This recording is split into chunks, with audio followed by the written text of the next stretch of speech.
જો વિદ્યાર્થી મિત્રો ધોરણ 11 ચેપ્ટર નંબર 3 તત્વોનું વર્ગીકરણ અને ગુણધર્મોમાં આવર્તિતામાં આપણે છેલ્લે લેક્ચર નંબર 9માં આપણા પેમ્ફલેટના પ્રશ્ન નંબર 25 થી 28 સુધી ભણી ગયા હતા. હવે આજે આગળ પ્રશ્ન નંબર 29 થી લેક્ચર નંબર 10માં શરૂ કરીએ. તો પ્રશ્ન નંબર 29, તો એનું બંધારણ પ્રશ્નનું વિધાન આ રીતનું છે: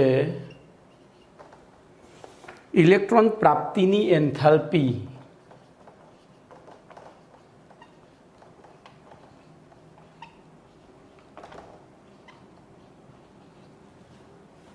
અથવા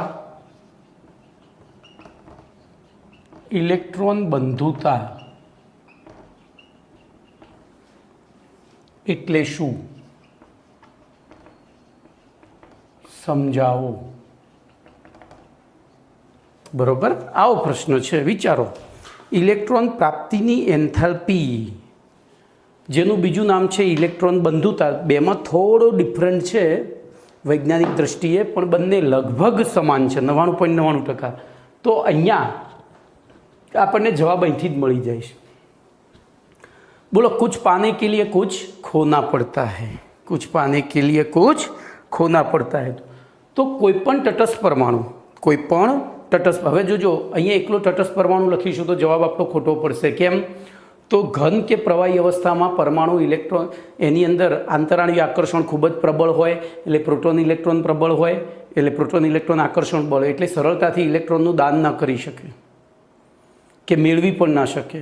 તો એવી પરિસ્થિતિમાં આપણે જ્યારે આયનીકરણ એન્થાલ્પી કે ઇલેક્ટ્રોન પ્રાપ્તિની એન્થાલ્પી કે ઇલેક્ટ્રોન બંધુતાની વ્યાખ્યા આપતા હોઈએ ત્યારે આપણે શરૂઆત કરવી પડે વાયુરૂપ તટસ્થ પરમાણુ. તો વાયુરૂપ તટસ્થ પરમાણુમાં એક ઇલેક્ટ્રોન દાખલ થઈ અને ઋણ આયન બને. જો પેલામાં એક ઇલેક્ટ્રોન દૂર થઈને, આયનીકરણ એન્થાલ્પીમાં એક ઇલેક્ટ્રોન દૂર થઈને ધન આયન બનતો, તો એનાથી ઉલટું અહીંયા એક ઇલેક્ટ્રોન દાખલ થઈને ઋણ આયન બને.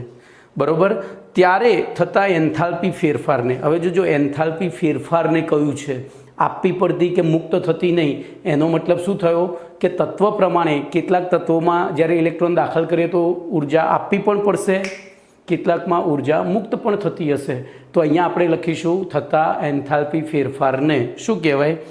જે તે તત્વની ઇલેક્ટ્રોન પ્રાપ્તિની enthalpy delta EGH, electron gaining enthalpy EGH, અથવા ઇલેક્ટ્રોન બંધુતા EA પણ કહે છે. તો હું વ્યાખ્યા લખું છું. તો પહેલી આપણે લખીશું વ્યાખ્યા.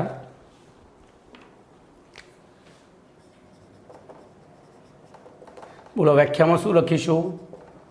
તો વાયુરૂપ તટસ્થ પરમાણુની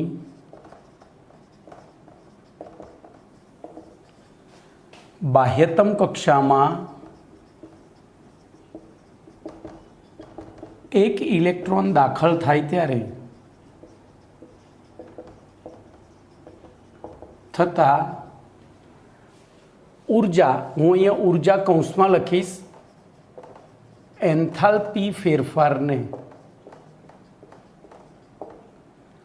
એન્થાલ્પી ફેરફારને. બોલો, હવે જોજો, એક ઇલેક્ટ્રોન દાખલ થાય ત્યારે પણ લખી શકાય અને દાખલ થઈને ઋણાયન બને ત્યારે, એ બે રીતે લખી શકાય. તો આપણે એઝ પર ટેક્સ્ટ બુક જઈશું. દાખલ થઈને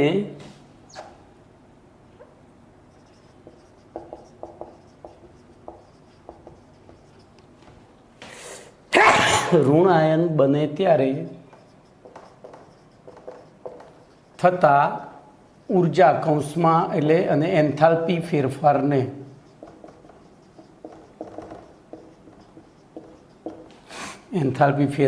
શું કહે છે? એટલે હું આખું જ વાક્ય લખીશ: ઇલેક્ટ્રોન પ્રાપ્તિની એન્થાલ્પી કૌંસમાં ડેલ્ટા EGH અથવા ઇલેક્ટ્રોન બંધુતા, જેની સંજ્ઞા છે EA. બંધુતા એટલે આકર્ષણ, પ્રેમ. આકર્ષણ E ફોર એનર્જીનો છે શબ્દ, એનર્જીનો E લીધો છે, ઉર્જાનો. અને A ફોર અફિનિટી, અફિનિટી એટલે આકર્ષણ, અફેક્શન, એની ઉપરથી ઈએ, તો બંધુતા કહે છે. ચલો વ્યાખ્યા પૂરી થઈ ગઈ. હવે અહીંયા જો આપણે એક પ્રક્રિયા લખીએ, દાખલા તરીકે એક્સ છે, એક્સમાં એક ઇલેક્ટ્રોન દાખલ થાય છે એટલે શું બને છે? X minus. તો આ પ્રક્રિયા દરમિયાન થતા ઉર્જાના ફેરફારને અથવા તો એન્થાલ્પી ફેરફારને શું કહેવાય? Delta EGH. હવે આ ડેલ્ટા EGHનું મૂલ્ય અહીં EA અને ડેલ્ટા EGH વચ્ચે શું સંબંધ છે? EA અને ડેલ્ટા EGH વચ્ચે શું સંબંધ છે એની વાત કરીએ તો ડેલ્ટા EGH બરાબર EA માઇનસ 5/2 RT છે. શું છે? ડેલ્ટા EGH બરાબર માઇનસ EA, સોરી મારે અહીંયા લખવાનું માઇનસ EA માઇનસ 5/2 RT છે. હવે ધ્યાન રાખજો, આપણે અહીંયા જે એન્થાલ્પી ફેરફાર લખ્યો છે એનું કારણ આપી દઈએ. તો જો પરમાણુમાં ઇલેક્ટ્રોન ઉમેરવાની પ્રક્રિયા ઉષ્મા શોષક અથવા ક્ષેપક હોઈ શકે, તો તટસ્થ પરમાણુમાં ઇલેક્ટ્રોન દાખલ થવાની પ્રક્રિયા ઉષ્મા શોષક અથવા ક્ષેપક હોઈ શકે છે. બરોબર. અને તે બાબતનો આધાર બોલો કોની ઉપર હોય? તે બાબતનો આધાર જે તે તત્વ ઉપર રહેલો છે, જે તે તત્વ ઉપર રહેલો છે. જેમ કે ધ્યાન રાખજો, અહીંયાથી મુદ્દો, ધાતુ તત્વો ના પરમાણુની વૃત્તિ, આપણે આખું લખીએ, ધાતુ તત્વો એટલે કે જે તત્વોની બાહ્યતમ કક્ષામાં બોલો કેટલા ઇલેક્ટ્રોન હોય? 1, 2 કે 3 ઇલેક્ટ્રોન હોય. બરોબર. બોલો ધાતુ તત્વોની, તો હવે શું થશે? 1, 2 કે 3 ઇલેક્ટ્રોન હોય તો એમની વૃત્તિ કેવી હોય? ઇલેક્ટ્રોન ગુમાવવાની, મેળવવાની હોય નહીં. બરોબર. ધાતુ તત્વોની વૃત્તિ, ધાતુ તત્વો નજીક, આપણે એવું લખીએ, ધાતુ તત્વો નજીકના નિષ્ક્રિય તત્વ જેવી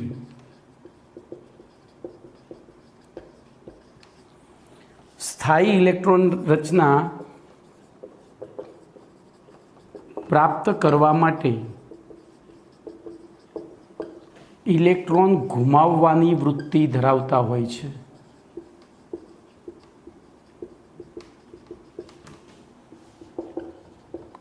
આથી ધાતુ તત્વો તેમની બાહ્યતમ કક્ષામાં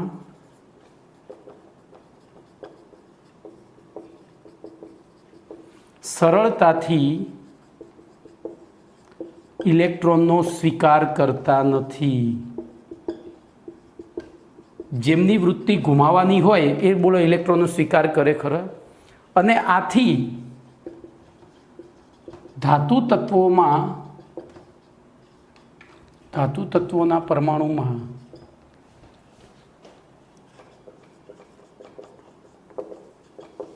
ઇલેક્ટ્રોન દાખલ કરવો હોય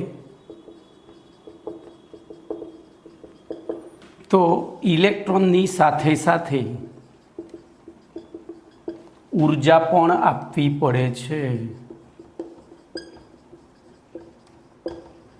આથી બોલો ધાતુ તત્વોની ઇલેક્ટ્રોન પ્રાપ્તિની એન્થાલ્પી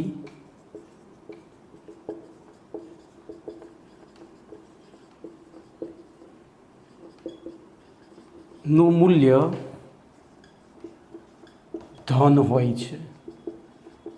કારણ કે ઉર્જા શોષાય છે, ઉર્જા આપીએ છીએ એનો મતલબ શોષાય છે, તો ત્યાં ડેલ્ટા EGH કેવું હોય છે? એનાથી ઉલટું. બોલો હવે આખું વાક્ય આપણે ઊંધું વિચારીએ. જ્યારે અધાતુ તત્વો, ચલો હવે ઉપરનું વિધાન જો ખબર પડી ગઈ હોય, એટલે કે જે તત્વોની બાહ્યતમ કક્ષામાં 4, 5 એટલે કે 5, 6 કે 7 ઇલેક્ટ્રોન હોય તેવા તત્વો નજીકના નિષ્ક્રિય તત્વ જેવી સ્થાયી ઇલેક્ટ્રોન રચના પ્રાપ્ત કરવા માટે ઇલેક્ટ્રોન મેળવવાની વૃત્તિ ધરાવતા હોય છે. આથી અધાતુ તત્વો તેમની બાહ્યતમ કક્ષામાં સરળતાથી ઇલેક્ટ્રોનનો સ્વીકાર કરે છે. એમને તો લેવા જ છે અને લેવું હોય તો કંઈક ગુમાવવું પડે. આથી અધાતુ તત્વોના પરમાણુમાં ઇલેક્ટ્રોન દાખલ કરવામાં આવે ત્યારે ઉર્જા મુક્ત થાય છે. ત્યારે ઉર્જા, તો હું વચ્ચેનું આખું ડોટ કરી દઉં છું. આથી અધાતુ તત્વોની ઇલેક્ટ્રોન પ્રાપ્તિની એન્થાલ્પીનું મૂલ્ય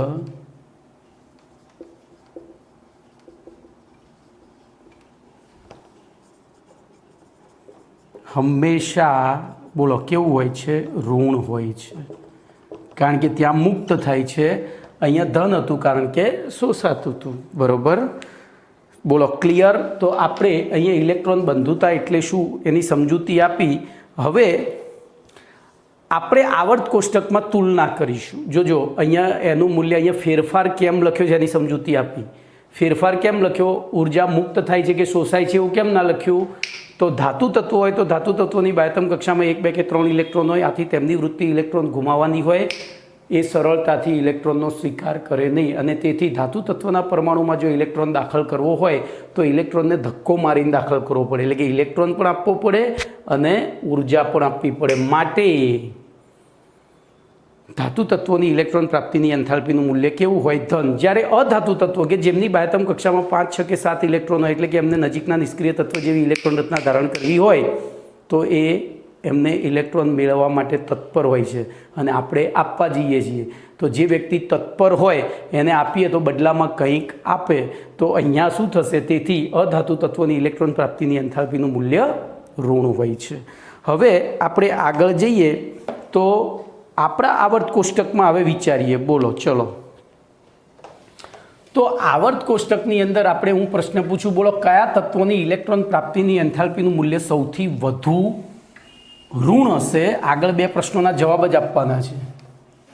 તો હું એ 2 નાના નાના પ્રશ્નો લખીશ અને એના જવાબ આપણે લખીશું એટલે થિયરી પૂરી થઈ જશે. તો જોજો, પ્રશ્ન સ્વરૂપે લખું છું, આવર્ત કોષ્ટકના સમાવિષ્ટ કયા તત્વોની ઇલેક્ટ્રોન પ્રાપ્તિની એન્થાલ્પી નું મૂલ્ય સૌથી વધુ ઋણ હોય છે? અને બીજો પ્રશ્ન સેમ જ, સૌથી વધુ ધન હોય છે. ચલો વિચારો. તો સૌથી વધુ ઋણ ક્યારે હોય?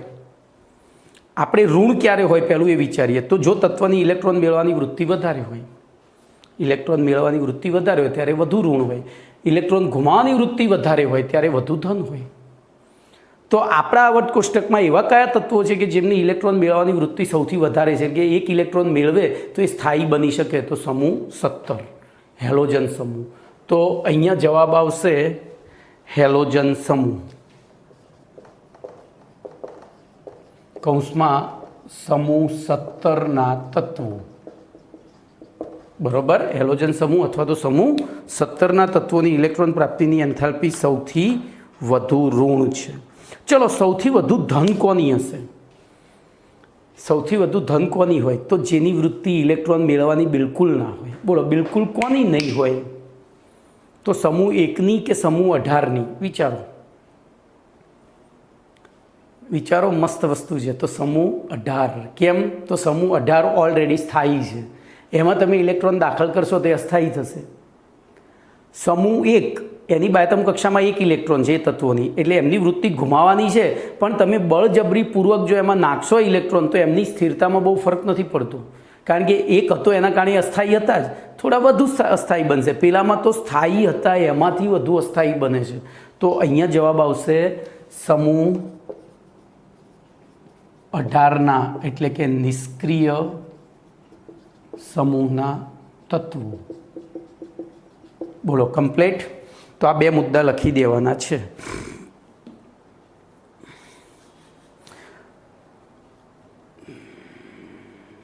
ચલો બસ આટલું લખો એટલે વાર્તા પૂરી. પછી ધાતુ તત્વો વિશે તો આપણે ઓલરેડી લખી ગયા છીએ, ધાતુ અને અધાતુઓ વિશે. તો અહીંયા તમારો આ પ્રશ્ન પૂરો થયો. બરાબર. ઇલેક્ટ્રોન પ્રાપ્તિની એન્થાલ્પી અથવા ઇલેક્ટ્રોન બંધુતા એટલે શું? ચલો આપણે આખો પ્રશ્ન ફરી એકવાર યાદ રાખવો છે. તો સૌથી પહેલા મુદ્દામાં શું લખીશું? તો વ્યાખ્યા. બોલો, વ્યાખ્યામાં શું લખીશું?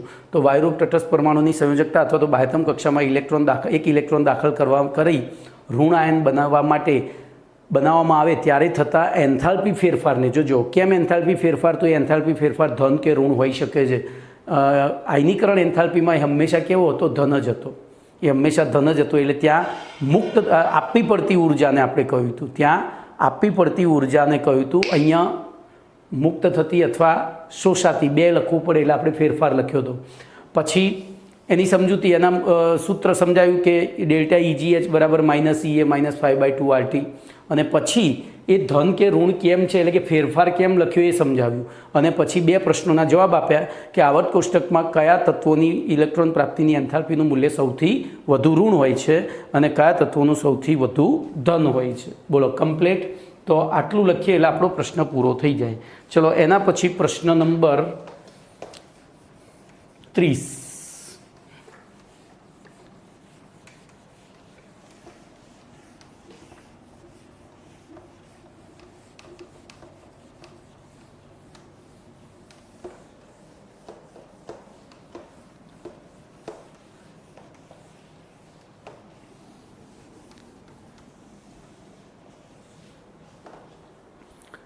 પ્રશ્ન નંબર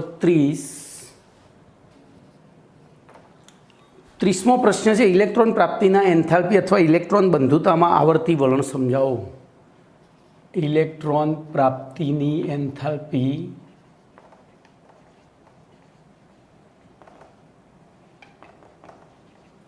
અથવા ઇલેક્ટ્રોન બંધુતામાં આવર્તી વલણ સમજાવો. ચલો, શું લખીશું અહીંયા?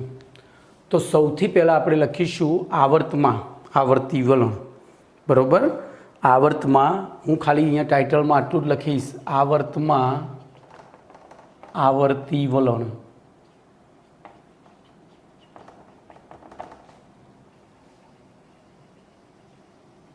કમ્પ્લીટ. તો અહીંયા એક સદાબહાર આપણી પાસે છે જ. બોલો, શું લખીશું? તો સદાબહાર આધુનિક આવર્ત કોષ્ટકના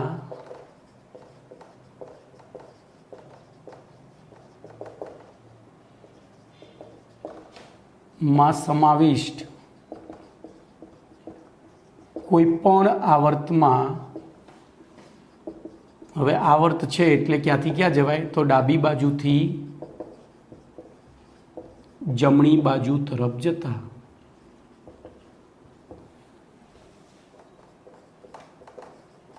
ચલો, શું લખીશું પહેલું? તો તત્વોના પરમાણુ ક્રમાંક Z એટલે કે P+ની સંખ્યા ટૂંકમાં લખાય ક્રમશઃ વધે છે. ચલો, પછી તત્વોની બાહ્યતમ કક્ષામાં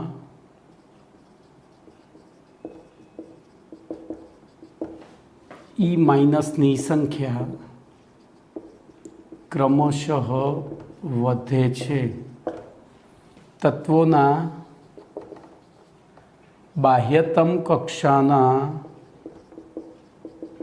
નો ક્રમાંક n, જોજો આ n 0 લખું તો ન્યુટ્રોન થઈ જાય, n નું મૂલ્ય અચળ રહે છે. બોલો, આથી બોલો શું થશે? વિચારો.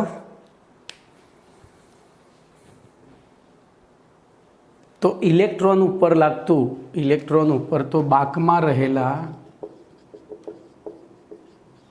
ઇલેક્ટ્રોન ઉપર કેન્દ્રમાં આવેલા P+ વડે લાગતું કેન્દ્રીય આકર્ષણ બળ ક્રમશઃ વધે છે એટલે કે જો આકર્ષણ બળ વધે છે એટલે કે તત્વોની ઇલેક્ટ્રોન મેળવવાની વૃત્તિ, હવે ઇલેક્ટ્રોન મેળવે તો એ અધાતુ કહેવાય, તો અધાત્વીય ગુણ બોલો વધે છે. પતી ગયું. અને અધાત્વીય ગુણ વધે તો આપણે ભણી ગયા આગળ, તો શું લખીશું? આથી આવર્તમાં ડાબાથી જબા તરફ જતા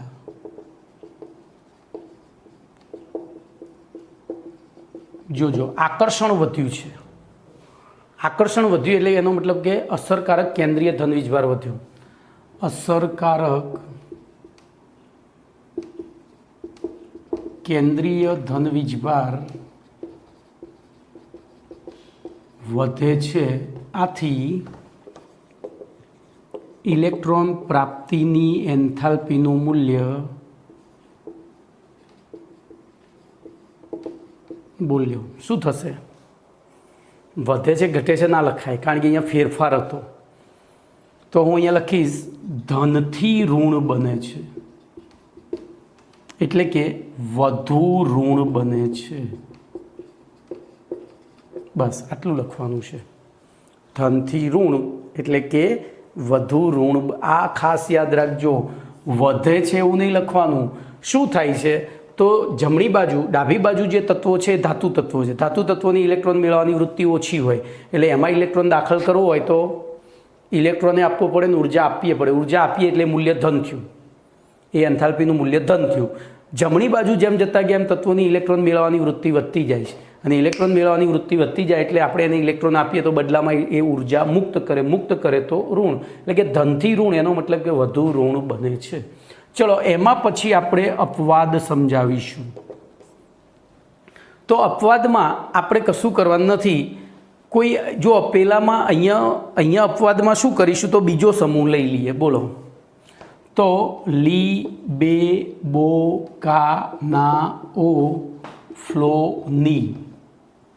બોલો હું આની બાહ્યતમ કક્ષાની જ ઇલેક્ટ્રોન રચના લખું તો બાહ્યતમ કક્ષાની ઇલેક્ટ્રોન રચના અહીંયા 2s1, પછી 2s2, 2s2 2p1, 2s2 2p2, 2s2 2p3, 2s2 2p4, 2s2 2p5 અને 2s2 2p6. એટલે બોલો આની વેલ્યુ કેવી થઈ ગઈ? તો આપણે આને ચડતા કે ઉતરતા ક્રમમાં ગોઠવવું હોય તો આ અષ્ટક રચના પૂર્ણ છે, એટલે કે એની ઇલેક્ટ્રોન મેળવવાની વૃત્તિ બિલકુલ 0 છે. તો એને જો ઇલેક્ટ્રોન આપવો હોય તો સૌથી વધુ ઉર્જા આપવી પડે. ચલો એવી રીતે આની આ બેની વિચાર કરો, આ બેનો વિચાર કરો. બોલો શું થશે?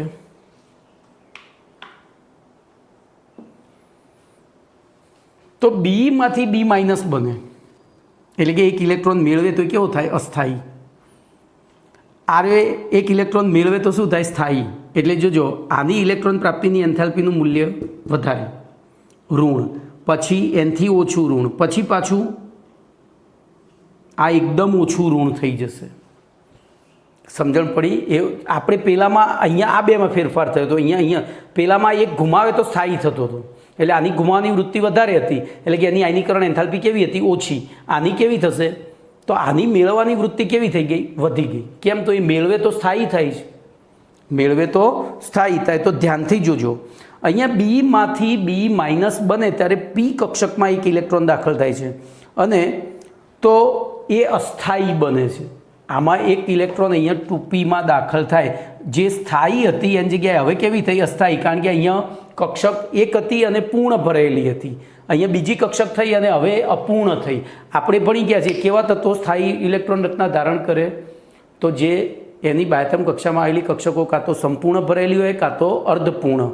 અપૂર્ણ નહીં તો આ તો અપૂર્ણ થઈ. એટલે બોલો બીમાંથી બી માઇનસ બને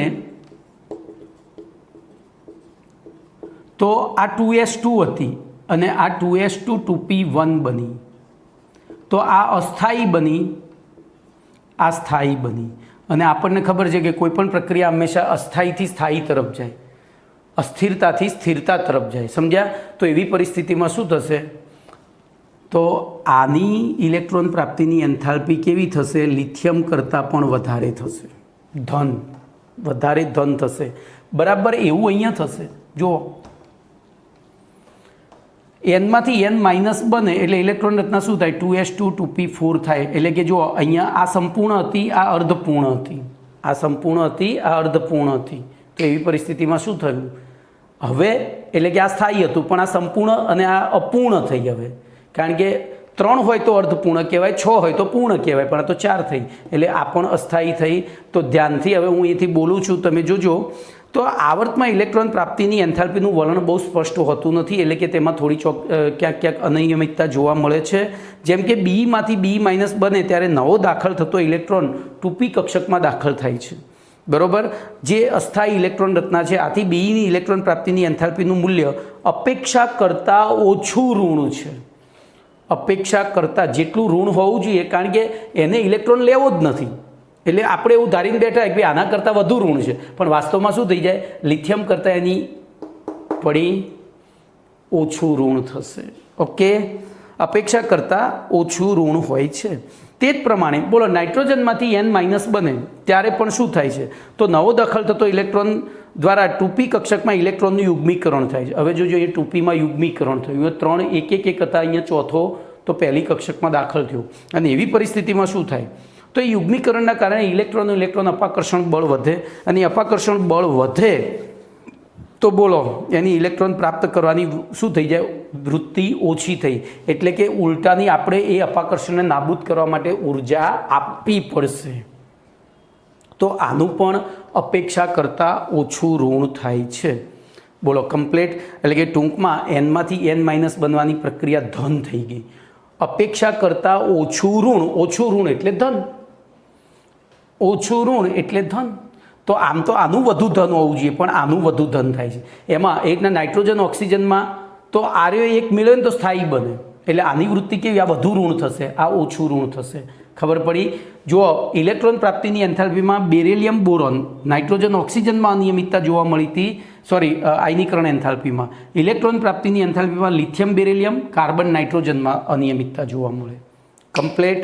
હવે સમૂહમાં વાત કરીએ તો હું અહીંયા ખાલી ટાઇટલ બદલું છું. ચલો, કારણ કે મેં તમને એ રીતે શીખવાડ્યું છે કે તમે ઇઝીલી આવડી જાય. તો સમૂહમાં આવર્તી વલણ જણાવો. તો શું લખીશું? આ તો બધું એનું એ જ આધુનિક આવર્ત કોષ્ટકમાં સમાવિષ્ટ કોઈ પણ આવર્તની જગ્યાએ સમૂહમાં ઉપરથી નીચે, જો અહીંયા ડાબીથી જમણી હતું એની જગ્યાએ ઉપરથી નીચે તરફ જતા બોલો તત્વનો પરમાણુ ક્રમાંક Z એટલે કે Pની સંખ્યા વધે છે. તત્વોની બાહ્યતમ કક્ષામાં ઇલેક્ટ્રોનની સંખ્યા અચળ રહે છે અને તત્વોની બાહ્યતમ કક્ષાનો ક્રમાંક Nનું મૂલ્ય વધે છે. પતી ગયું. આથી શું થશે? બોલો, ઉપરથી નીચે તરફ જઈએ એમ બાહ્યતમ કક્ષામાં ઇલેક્ટ્રોન ઉપર કેન્દ્રમાં આવેલા P+ વડે લાગતું કેન્દ્રીય આકર્ષણ બળ ક્રમશઃ શું થાય? કેન્દ્રથી દૂર ગયો ને એટલે ઘટે છે. એટલે કે તત્વોની ઇલેક્ટ્રોન મેળવવાની વૃત્તિ એટલે કે અધાત્વીય ગુણ ઘટે છે.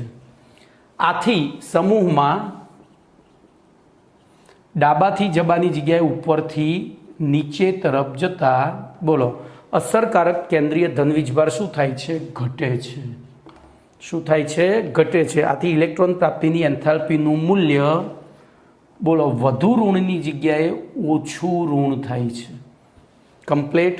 આખી થિયરી ત્યાંના ત્યાં આવી ગઈ. તો તમે થોડું એક વસ્તુ વિચારો ને તો બીજી ઓટોમેટિક આવડે. ચલો, હવે આમાં અપવાદ શીખવાડું. તો આમાં અપવાદ સમૂહમાં આપણે 16મો અને 17મો સમૂહ લઈશું. ધ્યાન રાખજો, હું આટલું ભૂસી નાખું છું. સમૂહ 16 લઉં પહેલાં. ઓ શર્મા શેટેપો. બરાબર, આનો પરમાણુ ક્રમાંક 8, પછી 8 ને 8 16, 16 ને 18 34, 34 ને 18 52, 52 ને 32 84. આની ઇલેક્ટ્રોન રચના લખીએ. આ 16મો સમૂહ છે. બોલો, હિલિયમ કમ્પ્લીટ 2s2 2p, તો 2 ને 2 અહીંયા 4 થશે. પછી નિયોન કમ્પ્લીટ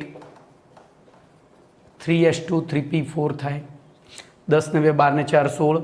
પછી argon complete 3d10 4s2 4p4 થાય.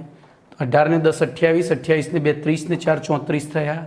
એવી રીતે krypton complete 4d10 5s2 5p4 થાય અને ઝીનોન complete 4f14 5d10 6s2 6p4 થાય. ક્રિપ્ટોન 36, 36 ને 10 46 ને 2 48 ને 4 52, પછી 54, 54 ને 14 68, 68 ને 10 78 ને 2 80 ને 4 84. તો જોજો હવે અહીંયા અને અહીંયા બાકીનો આપવા જ નહીં જોવા મળે. એવી રીતે હું 17મો સમૂહ લઈ લઉં. ફૂલકલી બહાર આવી 8, બોલો અહીંયા 9 17 35 આયોડિન 1 મિનિટ 35 ને 32 કેમ આમ ભૂલ આયોડિન ઇકો અરે સરવાળામાં ભૂલ થાય છે. બોલો હવે આવું ન થાય તો શું કરવાનું? આપણી ભૂલ ન થાય એ માટે અહીંથી ચાલુ કરવાનું.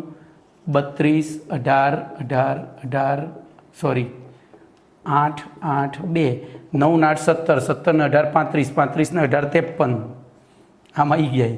18 ને 32 બોલો 83 કેટલા થઈ ગયા? 85 થઈ ગયા. તો હવે આની ઇલેક્ટ્રોન રચના લખીએ એટલે શું થશે? આના જ આ 4 છે એની જગ્યાએ શું થશે? 5 બધે. પણ હવે જોજો આ 2p કક્ષક એ કેન્દ્રની સૌથી નજીક છે, આ થોડી દૂર છે, એટલે કે આ સૌથી નાની છે, આ પ્રમાણમાં મોટી છે. તો નાની કક્ષકમાં 4 ઇલેક્ટ્રોન અથવા તો 5 ઇલેક્ટ્રોન ગોઠવાયેલા છે. આપણે 4 ગણીએ અને બીજીમાં એવડી ને એવડી લઈને 5 ગણીએ. બોલો આની અંદર નવો ઇલેક્ટ્રોન દાખલ કરવામાં આવે તો શું થાય? ઇલેક્ટ્રોન નજીક નજીક છે, ઇલેક્ટ્રોન નજીક નજીક છે, એટલે ઇલેક્ટ્રોન અપાકર્ષણ પ્રબળ હશે, એટલે સહેલાઈથી ઇલેક્ટ્રોન દાખલ થશે નહીં. તો બોલો આ બેમાંથી કયામાં ઇલેક્ટ્રોન સહેલાઈથી દાખલ થશે? તો આ મોટી છે. આ જોજો આ 2p હતી, આ 3p છે. તો 3pમાંય 4 ઇલેક્ટ્રોન છે, પણ જુઓ એ કેવા છે? દૂર દૂર. આ 3p છે તો એમાંય 5 ઇલેક્ટ્રોન છે, પણ એ સાપેક્ષમાં કેવા છે? દૂર દૂર.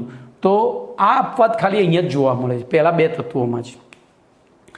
ઇલેક્ટ્રોન બંધુતાના આવર્તી વલણ અથવા તો ઇલેક્ટ્રોન પ્રાપ્તિની એન્થાલ્પીના આવર્તી વલણમાં સમૂહમાં પહેલાં 2 તત્વોમાં જ, અને એ પણ સમૂહ 16 અને 17, બરાબર. 15માં પણ જોવા મળતું નથી. 15માં થોડું ઘણું થોડા અંશે એની અસર થાય છે, કારણ કે એમાં સ્થિરતા છે એટલે એમાં બહુ અસર ના કરે. તો અહીંયા જોજો ઓક્સિજન કરતાં સલ્ફરની કાયદેસર આપણે એવું લખ્યું કે સમૂહમાં ઉપરથી નીચે તરફ જતાં વધુ ઋણ બને છે, તો ઓક્સિજન કરતાં સલ્ફરની વધુ ઋણ હોવી જોઈએ, પણ વાસ્તવમાં વધુ ઋણ કોની છે? ઓક્સિજનની. એવી રીતે ફ્લોરિન કરતાં ક્લોરિનની વધુ વિદ્યુત ઋણતા ઇલેક્ટ્રોન પ્રાપ્તિની એન્થાલ્પી વધુ ઋણ હોવી જોઈએ, પણ વાસ્તવમાં કોની છે? ફ્લોરિનની. તો અહીંયા અપવાદ તમારે પૂરો થઈ ગયો. ચલો 31મો પ્રશ્ન છે. પ્રશ્ન નંબર 31.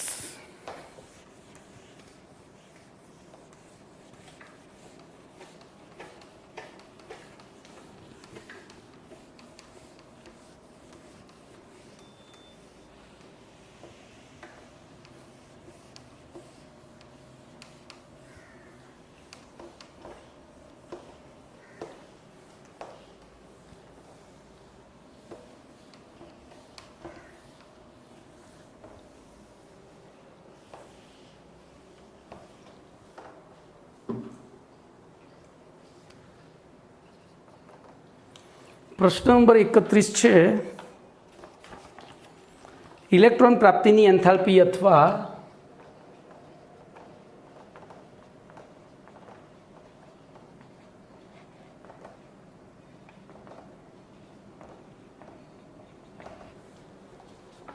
ઇલેક્ટ્રોન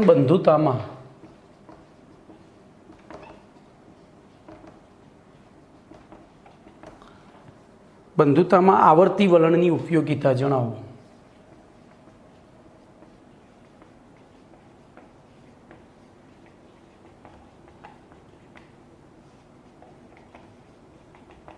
બરોબર. તો આપણને આ એક MCQનો પ્રશ્ન છે. આમાં તમારે પરિચયમાં લખવું પડે કે નીચે આપેલા ઉદાહરણ દ્વારા આપણે એમને અથવા તો ઇલેક્ટ્રોન પ્રાપ્તિની એન્થાલ્પી અથવા તો ઇલેક્ટ્રોન બંધુતામાં આવર્તી વલણની મદદથી આપેલા તત્વોને તેમની ઇલેક્ટ્રોન બંધુતાના ચડતા કે ઉતરતા ક્રમમાં ગોઠવી શકાય છે. આ બાબત નીચેના ઉદાહરણ દ્વારા સમજાવી શકાય. પછી એ ઉદાહરણમાં 4 તત્વો ફોસ્ફરસ, સલ્ફર, ક્લોરિન અને ફ્લોરિન લઈ લેવાનું. ફોસ્ફરસ સલ્ફર બરોબર, પકલો સાફ બરોબર, પકલો PCl એટલે પકલો સાફ SF. હવે આપણે જે પદ્ધતિ શીખ્યા છે એ પદ્ધતિ પ્રમાણે જ જવાનું. બોલો તો આનો પરમાણુ ક્રમાંક 15, પછી સલ્ફર 16, ક્લોરીન 17 અને ફ્લોરિન 9. તો બધાને ચડતા ક્રમમાં ગોઠવી દઈએ તો બોલો સૌથી પહેલાં તત્વો, પછી ઇલેક્ટ્રોન રચના, પછી P+, E- અને N. તો ફ્લોરિન, પછી આવશે ફોસ્ફરસ, પછી સલ્ફર અને ક્લોરીન. 9, 15, 16, 17. ચલો ઇલેક્ટ્રોન રચના લખીએ તો આની હિલિયમ કમ્પ્લીટ 2s2 2p5 થાય. 2 ને 2 4 ને 5 9. એવી રીતે અહીંયા નિયોન કમ્પ્લીટ બોલો શું થશે? 3s2 3p3 થાય. 10 ને 2 12 ને 3 15. એવી રીતે નિયોન કમ્પ્લીટ 3s2 3p4 થાય. નિયોન કમ્પ્લીટ 3s2 3p5 થાય. ચલો P પ્લસની સંખ્યા આપણે લઈ લઈએ તો 9, 15, 16 અને 17. ચલો ઇલેક્ટ્રોનની સંખ્યા અહીંયા 7, 5, 6, 7.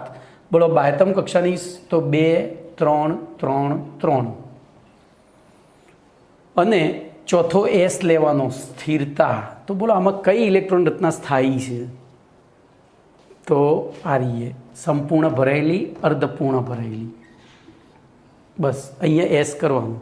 હવે વિચારો તો ચલો આમને એમને આપણે ઇલેક્ટ્રોન પ્રાપ્તિની એન્થાલ્પીના ચડતા કે ઉતરતા ક્રમમાં ગોઠવવા છે. બોલો આમાંથી કયું તત્વ સરળતાથી ઇલેક્ટ્રોન સ્વીકારશે? કયું તત્વ સરળતાથી ઇલેક્ટ્રોન સ્વીકારે? તો જે તત્વ ઇલેક્ટ્રોન સ્વીકારીને તરત જ જો નજીકની સ્થાયી તત્વ જે ઇલેક્ટ્રોન રચના ધારણ કરી શકતું હોય તો એક આ અને એક આ છે. તો આ બેની ઇલેક્ટ્રોન પ્રાપ્તિની એન્થાલ્પી વધુ ઋણ હોવી જોઈએ. પણ હાલ ભણ્યા એ પ્રમાણે 2p કક્ષક નાની છે, 3p મોટી છે, તો આમાં સરળતાથી દાખલ થશે. એટલે બોલો ક્લોરીનની ઇલેક્ટ્રોન પ્રાપ્તિનું ઋણ મૂલ્ય ધ્યાન રાખજો. એન્થાલ્પીનું ડેલ્ટા EGH જ લખું ને, આ કાઢી નાખું છું. ડેલ્ટા EGHના ઋણ મૂલ્યોનો ક્રમ. આ ઋણ મૂલ્યો તો સૌથી વધુ ઋણ કયું હશે? તો ક્લોરીનનું. કેમ?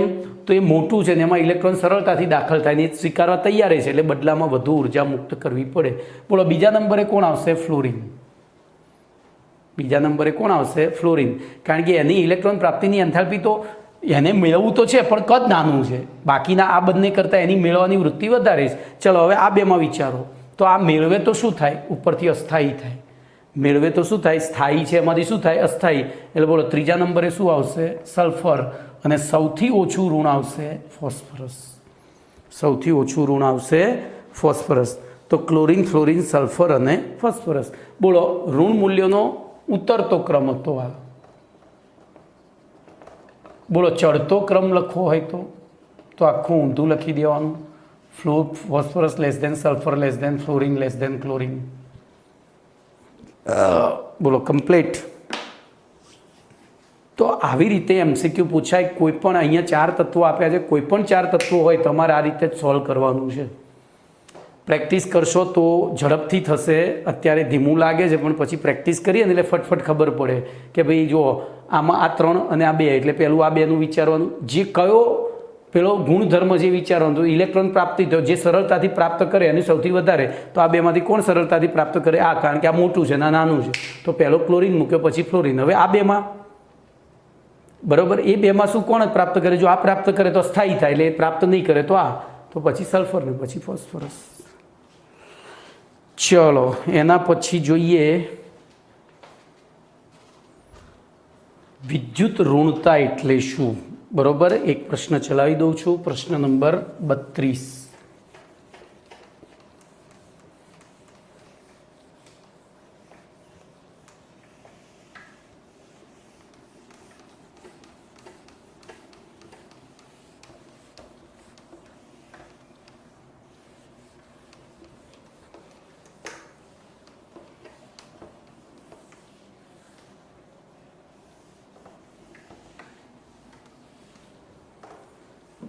તો પ્રશ્ન નંબર 32 છે,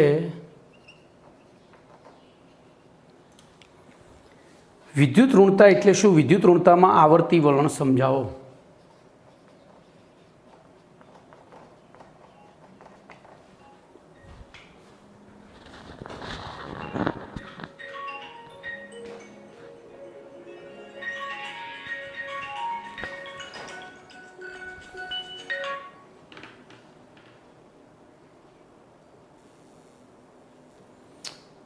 તો જો વિદ્યુત ઋણતા એટલે શું?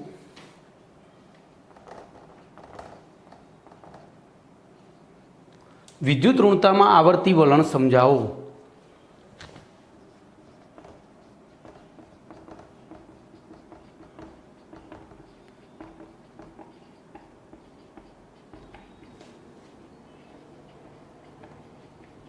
આવો પ્રશ્ન છે. તો સૌથી પહેલી આપણે વિદ્યુત ઋણતાની વ્યાખ્યા આપીશું. સૌથી પહેલાં આપણે શું કરીશું? વિદ્યુત ઋણતાની વ્યાખ્યા આપીએ. તો વિદ્યુત ઋણતા જો એની સંજ્ઞા આપણે એક્સ, ત્રીજી ABCDનો એક્સ લખીએ, પણ એને વંચાય કાઈ. શું વંચાય છે? કાઈ. ઘણી વખત MCQ પૂછી નાખે વિદ્યુત ઋણતાની સંજ્ઞા શું છે, શબ્દોમાં લખીને આપી હોય. આલ્ફા, બીટા, ગેમા, ડેલ્ટા એના એક્સને કાઈ કહેવામાં આવે છે. આ ગ્રીક ABCDનો એક્સ છે અને કાઈ કહેવાય. તો અહીંયા જોજો, વિદ્યુત ઋણતા એની વ્યાખ્યા થાય રાસાયણિક સંયોજનમાં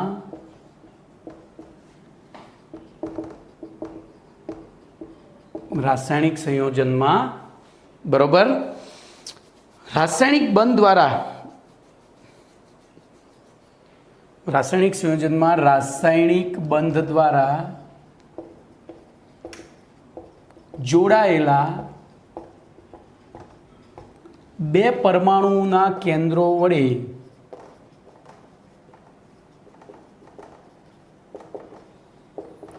રાસાયણિક બંધના સહિયારા એટલે કે ભાગીદારીના ઇલેક્ટ્રોન યુગ્મ ઉપર લાગતા સાપેક્ષ આકર્ષણ બળને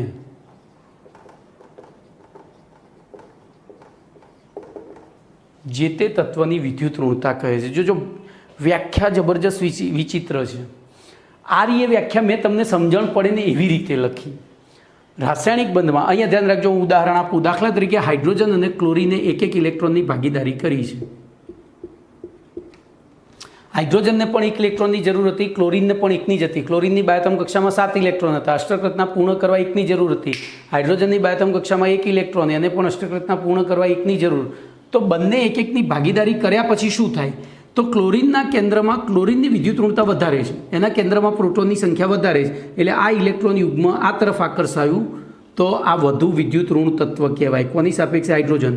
પણ આ જ હાઇડ્રોજન સોડિયમ સાથે જોડાયેલો હોય તો સોડિયમની બાયોતમ કક્ષામાં 1 ઇલેક્ટ્રોન, એને દાન કરવાની વૃત્તિ છે. હાઇડ્રોજનની બાયોતમ કક્ષામાં 1 ઇલેક્ટ્રોન મેળવવાની વૃત્તિ છે. બોલો, અહીંથી આ ઇલેક્ટ્રોન આ તરફ, તો એ વખતે આની વિદ્યુત ઋણતા વધારે કહેવાય.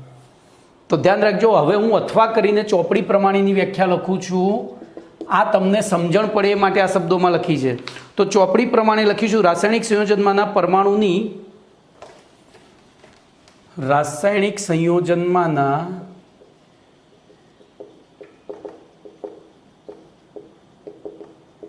પરમાણુની તેની સાથે બનેલા રાસાયણિક બંધના ઇલેક્ટ્રોન યુગ્મને પોતાની તરફ આકર્ષવાની સાપેક્ષ ક્ષમતાને, બરોબર, રાસાયણિક સંયોજનમાં પરમાણુની તેની સાથે બનેલા રાસાયણિક બંધના સહિયારા ઇલેક્ટ્રોન યુગ્મને પોતાની તરફ આકર્ષવાની સાપેક્ષ ક્ષમતાને જે તે તત્વની વિદ્યુત ઋણતા કહે છે. જો અહીંયા મેં તમને કહ્યું એમ, સોડિયમ સાથે હાઇડ્રોજન જોડાયો હતો તો એની વિદ્યુત ઋણતા વધારે હતી.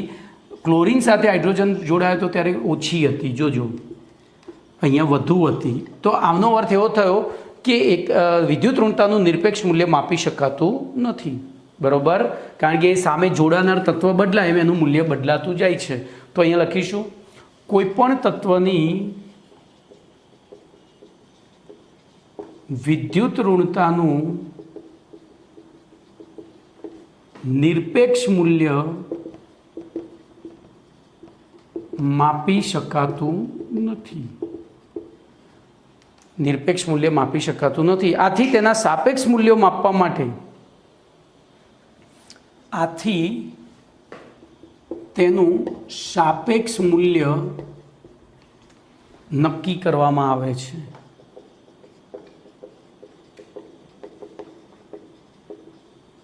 અને તે માટે 3 જુદા જુદા વૈજ્ઞાનિકોએ જુદા જુદા માપક્રમ આપ્યા હતા. એમાં પાઉલિંગ માપક્રમ,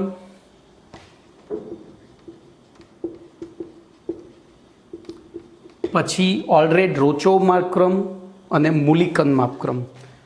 મુલિકન જાફે માપક્રમ અને ઓલરેડ રોચોવ માપક્રમ. જે પૈકી પાઉલિંગ માપક્રમ વધુ વ્યાપક હતો તો આપણે એની ચર્ચા કરવાની થશે, બરોબર. જે પૈકી તો ઈસવીસન 1922 યાદ રહેતો ઠીક, નહીતર કોઈ જરૂર નથી. લિનસ પાઉલિંગ એમણે શું કર્યું તો આવર્ત કોષ્ટકના વિવિધ તત્વો પૈકી એફની ઇલેક્ટ્રોન આકર્ષવાની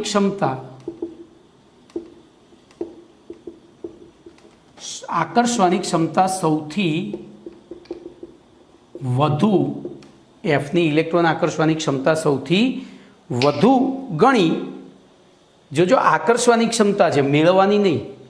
મેળવવામાં તો શું થાય, પાછો એ પોતે પોતાની પી કક્ષકમાં દાખલ કરે એટલે પાછું અપાકર્ષણ થાય. એટલે મેળવવાની વૃત્તિ ઓછી પણ આકર્ષવાની વૃત્તિ સૌથી વધુ ગણી તેની વિદ્યુત ઋણતા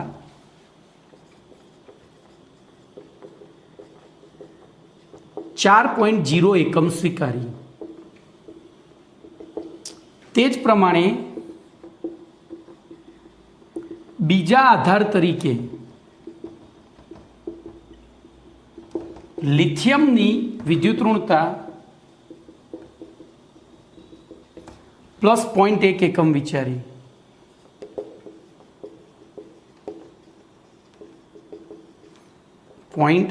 એક એકમ, 0.1 નહીં, 1 એકમ, 1.0 એકમ સ્વીકારી અને તેના ઉપરથી બાકીના બધા તત્વોની વિદ્યુત ઋણતાનું માપન કર્યું હતું અથવા તો મૂલ્યો નક્કી કર્યા હતા. અને તે ઉપરથી તેમની સાપેક્ષે બાકીના બધા જ તત્વોની વિદ્યુત ઋણતા ના મૂલ્યો નક્કી કર્યા હતા. તો આપણો પ્રશ્ન આટલે સુધી પત્યો. હવે વિદ્યુત ઋણતામાં આવર્તી વલણ તો એ તો એક વાક્યમાં પતી જાય. બોલો, આપણને જ ખબર છે. હવે હું લખીશ નહીં.